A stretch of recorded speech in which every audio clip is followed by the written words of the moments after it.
नमस्ते, मैं डॉक्टर सुमीत कौर मेहता नासिक से। आज मैं डिस्कस करूंगी सर्वाइकल कैंसर के बारे में। सर्वाइकल कैंसर के बारे में इसीलिए बिकॉज जनवरी है और January suppose to be cervical cancer awareness month. जैसे मैंने पहले भी डिस्कस किया है अपने वीडियोस में कि cervical cancer second most common cancer है इंडियन विमेन में।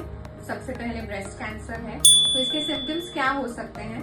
एक तो आपको पीरियड्स के बीच में ब्लीडिंग होना, इंटरकोर्स के बाद ब्लीडिंग होना, या फिर आपको पेन होना लोअर एब्डोमेन में, कोई ऐसा हैवीनेस फील होना, ये सारे सिम्टम्स हो सकते हैं। या फिर कभी कभी सिम्टम्स नहीं भी फील हो सकते हैं। कुछ लोगों को डिस्चार्ज की तकलीफ भी हो सकती है, smelly discharge, excessive white discharge, ये सारे सिम्टम्स हो सकते हैं।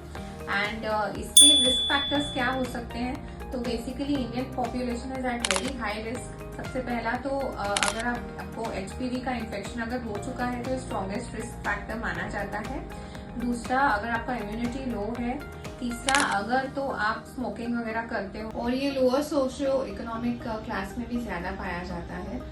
कुछ स्टडीज ऐसे भी कहती हैं जो ज्यादा टाइम के लिए ओरल कॉन्ट्रासेप्टिव पिल्स लेती हैं महिलाएं, गर्भनिरोधक गोलियां अगर बहुत सारे सालों के लिए लेती हैं मोर देन 5 years और सो, तो उनमें भी शायद रिस्क फैक्टर वो भी पाया गया है सर्वाइकल कैंसर के लिए। तो अब सबसे इम्पॉर्टेंट बात ये है कि सर्वाइकल कैंसर से हम इजीली बच सकते हैं। अगर हमें एचपीवी इन्फेक्शन से बचना है तो डेफिनेटली, जैसे मैंने पहले भी अपने वीडियोस में क्लियर किया था कि हम अपनी डॉटर्स या फिर जो भी गर्ल्स हैं 9 to 26 years ओल्ड, उन्हें हम वैक्सीनेशन दे सकते हैं एचपीवी के अगेंस्ट। और उसके अलावा हर साल हम एक लिक्विड बेस्ड बायोप्सी या फिर पैप्समियर जो है वो रेगुलरली कराते हैं, जिससे कि जो चेंजेस हैं प्री कैंसरस हमारे पकड़ में आए और हम तुरंत उसका इलाज कर सकें। ये सारे मेजर्स से हम डेफिनेटली इसको बीट कर सकते हैं।